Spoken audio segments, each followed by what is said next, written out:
Adalah ada dua pasal selundupan yang kita tengarai sengaja dipakai memang untuk bargaining power, yaitu pasal kita menepis soal isu yang mengatakan kita mengulur-ulur waktu. Jadi pra peradilan ini dua perspektif. Perspektif pertama adalah hak, perspektif kedua adalah kita ingin maju secara bermartabat di dalam pokok perkara kalau kemudian harus maju ke sana.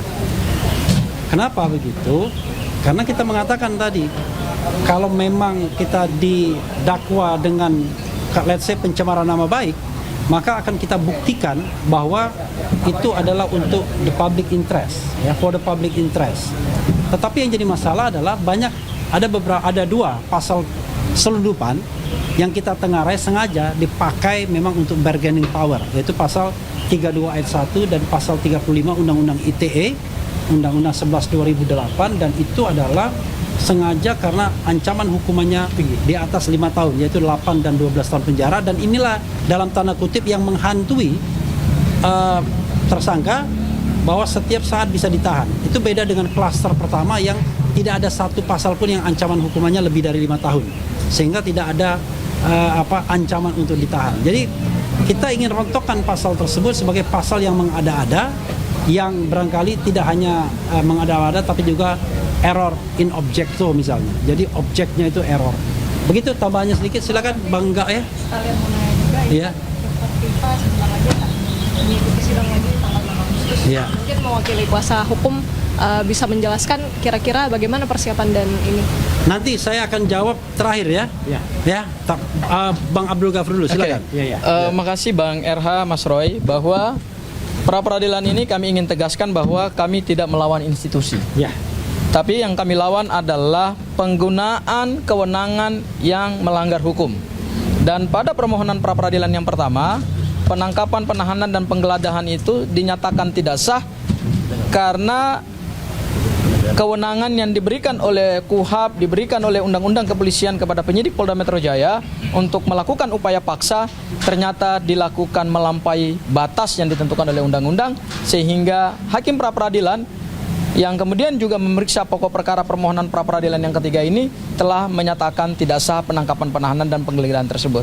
Akibat adanya putusan pra peradilan itu, maka kami menindaklanjuti dengan permohonan pra peradilan yang baru, karena itu memang diperintahkan oleh hakim dalam pertimbangannya. Jadi kami juga ingin menepis bahwa ini bukan mengulur-ngulur waktu atau kemudian menggunakan KUHAP baru di pasal 158 ya, dengan memanfaatkan waktu untuk kemudian tidak masuk ke pokok perkara. Tidak. Kami akan masuk ke pokok perkara, tetapi dengan syarat semua kesewenang-wenangan ini ingin kami urai dulu satu persatu. Dan nanti pada saat kami melakukan pembuktian dalam pokok perkara, kami melakukan pembuktian pokok perkara itu sudah fokus gitu ya, tidak lagi dihantui oleh stigma-stigma negatif atau persepsi-persepsi negatif. Karena selama penanganan perkara ini, tadi juga kami sampaikan di dalam replik kami, bahwa kerugian imaterial itu dihitung dari apa? Dihitung dari reputasi, dihitung dari nama baik, dihitung dari kedudukan seseorang di mata publik, dihitung juga dari kecemasan, kekhawatiran, ketakutan yang dialami oleh Mas Roy selama menjalani penangkapan dan penahanan yang tidak sah tersebut. Dan kami tadi juga di dalam replik menjelaskan beberapa fakta ya, bahwa di dalam fakta-fakta selama penangkapan dan penahanan itu, beberapa jam setelah Polda melakukan penangkapan dan penahanan, justru beberapa relawan Pak Joko Widodo itu kan melakukan konferensi pers dan kemudian menghujat Mas Roy, ya, menyudutkan Mas Roy. Bahkan di kantor Polda Metro Jaya itu kan dipenuhi dengan karangan bunga. Seolah-olah Mas Roy ini adalah pelaku tindak pidana besar yang ketika ditangkap dan ditahan itu kemudian diglorifikasikan sebagai sebuah kemenangan gitu. Padahal itu sesungguhnya adalah pelanggaran terhadap hukum. Dan atas dasar itulah maka Mas Roy tadi di dalam replik menjawab kembali bahwa permohonan untuk ganti kerugian secara imaterial didasarkan pada perlakuan yang tidak adil dari siapa? Dari relawan, dari para pendukung, dari para netizen yang yang mungkin kita sebut buzzer lah misalnya, atau juga mungkin akibat dari pemberitaan-pemberitaan media yang kemudian salah dimaknai, salah diartikan, sehingga Mas Roy Halis kehilangan reputasi, kehilangan nama baik, dan kemudian juga mengurangi kedudukan beliau di dalam masyarakat. Itu yang kemudian kami ingin lawan. Dan terkait dengan permohonan pra peradilan ini, kami tegaskan sekali lagi bahwa ganti kerugian yang kami mohonkan ini bukan untuk kepentingan diri pemohon atau juga kepada tim kuasa hukum, tetapi ini untuk kepentingan sosial karena kami menggunakan kesempatan pra peradilan ini untuk masyarakat barangkali belajarlah, ya, mengedukasi publik karena kita masuk dalam rezim KUHP baru dan KUHP baru, sehingga ke depan penyidik maupun aparat penegak hukum mungkin akan lebih berhati-hati dan akan mengedepankan prinsip hak asasi manusia. Bang Ali, itu dari saya, Mas Roy, tambahannya. Ya. Selanjutnya saya sangat Mas Roy. Oke, sebelum nanti Mas Refli akan menyampaikan hal yang lain, ya, yang ingin saya sampaikan, saya akan menandaskan dua hal. Hal yang pertama adalah tadi kalau kita dengar, ya, kenapa kami menempuh strategi pra peradilan, ya, karena kami tidak ingin seperti kalau seorang pejuang itu tidak mempelajari dulu apa yang ada di depan. Jadi kami tidak ingin quote and quote konyol gitu ya dalam memasuki sebuah ajang peperangan. Meskipun bisa saja karena itu yang terjadi, ada kesalahan-kesalahan yang terjadi pada pihak jaksa ya dalam melakukan tuntutan seperti yang dialami oleh Dr. Tifa, dan itu dijawab dengan sangat smart, dengan sangat cerdas oleh tim kuasa hukumnya Dr. Tifa, dengan kemudian membuat nota perlawanan atau dulu yang dikenal sebagai eksepsi, dan itu sekarang menjadi hal yang unik ya, menjadi hal yang menjadi pertanyaan banyak orang gitu, statusnya bagaimana ya. Jadi untuk yang di sana, tapi kami ingin agar kami masuk tuh fokus. Makanya mohon maaf kalau ada pertanyaan, apakah ini menjadi pra peradilan yang ketiga, ini menjadi peradilan yang terakhir? Ya, tunggu saja tanggal mainnya. Ya gitu. Karena apa? Karena kami masih ingin lagi melihat ya, men-challenge ya gitu. Dan itu sekali lagi kita tahu bahwa hakim tunggal dari pra peradilan ini adalah hakim yang ya saya harus bilang smart ya gitu. Meskipun sempat kita kritisi juga, nggak apa-apa kalau benar kita katakan benar, kalau ada hal yang tidak benar kita kritisi.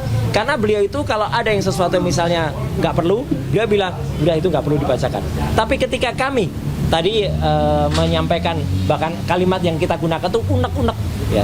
Kami menyampaikan unek-unek di dalam replik kami, beliau membiarkan saja ya, dan itu artinya mendengarkan. Jadi supaya diketahui oleh masyarakat juga bahwa apa yang kami lakukan dengan pra peradilan ini adalah tujuannya adalah untuk yang tadi disampaikan Bang Refli dan juga disampaikan oleh Mas Gafur dan juga Mbak Aya, bahwa itu adalah untuk supaya kita fokus. Jadi adanya pasal-pasal, terutama pasal 32 dan 35 yang itu benar-benar salah ya.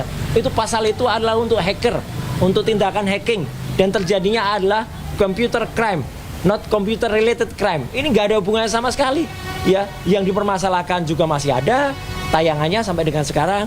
Ijazah yang disebut konon ijazah ya, itu juga bentuk fisiknya juga konon masih ada. Meskipun itu juga kita tantang juga, kita challenge, tunjukkan ke publik ya. Jadi ini nggak ada hubungannya sama sekali kok tiba-tiba diselundupkan. Karena itu tadi ancaman hukumannya atau pasal itu, pasal 32 itu 8 tahun, pasal 35 itu adalah 12 tahun. Itu luar biasa. Sama sekali itu tidak untuk itu. Karena namanya undang-undang ITE, bukan ITE ya. ITE itu informasi dan transaksi elektronik. Jadi ini untuk kepentingan transaksi elektronik, untuk keuangan di dalam elektronik, bukan untuk ada orang memenjarakan orang. Jadi ini salah besar. Saya sekaligus sedih dan turut kecewa sebagai orang yang turut serta membuat atau menginisiasi undang-undang ini sejak tahun 2003. Ya, bayangkan sejak tahun 2003 bersama dengan Pak Profesor Henry Subiakto, kami kecewa karena pelaksanaannya ternyata disesatkan seperti ini. Nah, yang kedua yang ingin saya sampaikan juga adalah bahwa di dalam pelaksanaan pra peradilan ini, insya Allah ya, apa yang kami mintakan ya, kami mohonkan di dalam pra peradilan ketiga yaitu tentang ganti rugi ini dipandang sebagai suatu konsekuensi dari sebuah kesalahan. Karena jelas mana salahnya, jelas sudah dikatakan salah. Karena namanya penangkapan, penahanan dan penggeledahan itu sudah dikatakan itu terjadi pelanggaran hukum. Jadi itu tidak sah. Jadi itu jelas salah. Perkara itu kemudian akan dikabulkan semuanya, alhamdulillah. Tapi kalau tidak ya mungkin sebagian ataupun yang terbaik ya et quo et bono ya gitu, apa itu istilah hukumnya. Saya bukan orang hukum ya gitu. Es quo es bono ya gitu. Ya itu kita serahkan kepada kebijakan. Tapi apa yang tadi disampaikan oleh Mas Gafur, tambahan dikit, itu benar ya. Saya tidak perlu menyebutkan, tapi dalam salah satu acara diskusi TV tadi malam, teman-teman bisa lihat bagaimana acara itu selama jam 7 sampai jam 11 malam. Itu isinya daging semua. isinya, dan itu menjadi pelajaran hukum yang sangat bagus ya. Gitu. Kenapa? Tidak ada termul. Nggak ada termul yang diundang. Kalau ada termul itu biasanya masuk dan isinya wak, nggak ada ujungnya. Tadi malam nggak ada. Prof Gayus bagus banget. Ya, ada Pak Ugroseno juga yang tadi sudah sempat ketemu di Baris Krim. Bagus. Mas Gafur tentu saja. Ya, kemudian Pak Alkatiri, kemudian Pak Sugeng dari Police Watch. Police Watch pun bagus, meskipun beliau kader partai. Ya, bagus kader partai PSI, tapi bagus malam itu. Ya, bahkan Ferdinand Hutahian pun yang saya pikir juga akan jadi termul, tidak, bagus banget semalam itu. Jadi itu ya Rifai biasalah. Tapi artinya apa? Tidak ada termul. Jadi kalau kata ATI Garut ya, termul musnahkan saja. Salam untuk Mas ATI Garut ya, guru TI Garut. Ya, saya kira itu dari tambahan saya ya. Jadi moga-moga apa yang kita mohonkan bisa diterima, dan kemudian kita tetap berdoa kepada Tuhan Yang Maha Kuasa, Allah Subhanahu wa taala, agar semua yang kita lakukan, dan terima kasih untuk semuanya. Oke. Assalamualaikum warahmatullahi Bang wabarakatuh. Erhal, Oke. menjawab. Ulangin pertanyaannya biar ada pertanggung jawabannya. Ya. Bang Refli, ini kan Ya. tanggal 6 Agustus nanti Dr. Tifa akan kembali bersidang ya. Ya. Nah, persiapannya seperti apa dan apa yang akan dicermati dari dakwaan baru? Jadi begini, saya klarifikasi dulu ya. Kalau persidangan kita split, karena saya di Mas Roy. Nah, Tetapi saya, Gafur dan lain sebagainya sebenarnya masih memegang mandat Troya. ya. Troya itu Tifa Royce Advocate, tapi tidak untuk sidang. Nah, tetapi saya bisa sampaikan bahwa saya masih berkomunikasi dengan lawyer-lawyernya Dr. Tifa, ya, yang senior terutama. Bahkan kemarin pun saya bertemu dengan lawyer seniornya, dan memang ya mereka sudah lama mengantisipasi. Bahkan kalau kita lihat misalnya eksepsi atau nota perlawanan mereka sudah sangat detail bicara mengenai daftar alat bukti yang diberikan dan lain sebagainya. Jadi kalaupun ada perubahan-perubahan yang sebenarnya saya dikasih matriks perubahannya, saya bisa kasihkan kepada Anda oleh yang senior di sana, Lutfi Hakim. Memang ada katakanlah ada koreksi-koreksi seperti itu. Tetapi perdebatan yang paling utama sebenarnya seperti yang Anda saksikan di acara kemarin, apakah kemudian mekanisme yang harusnya dipakai itu pasal 206 ataukah pasal 75 ayat 4, kan begitu? 206 ayat 4 juga. 206 ayat 4, 75 ayat 4 juga. Kalau 206 ayat 4 itu perlawanan. Kemudian pasal 75 ayat 4 itu adalah perbaikan. Nah, rupanya yang disampaikan kepada Dr. Tifa dan juga Mas Roy sesungguhnya itu perbaikan. Jadi sudah diperbaiki, tetapi kemudian selalu ada perdebatan di sana karena dianggap dakwaan sebelumnya null and void atau batal demi hukum. Kalau batal demi hukum maka dianggap secara keseluruhan itu batal dakwaannya. Nah, kalau misalnya ada dakwaan yang baru, ya teorinya bukan mengubah dakwaan tapi mengganti dakwaan dengan nomor yang baru. Padahal undang-undang mengatakan mengubah dakwaan satu kali. Jadi sebenarnya kalau saya melihat ada problem rumusan undang-undangnya, karena mengubah renew to change sama to edit atau apa namanya itu agak berbeda. Kalau mengubah sama mengganti itu beda. Ya. Mengubah itu mengedit, mengganti itu renew.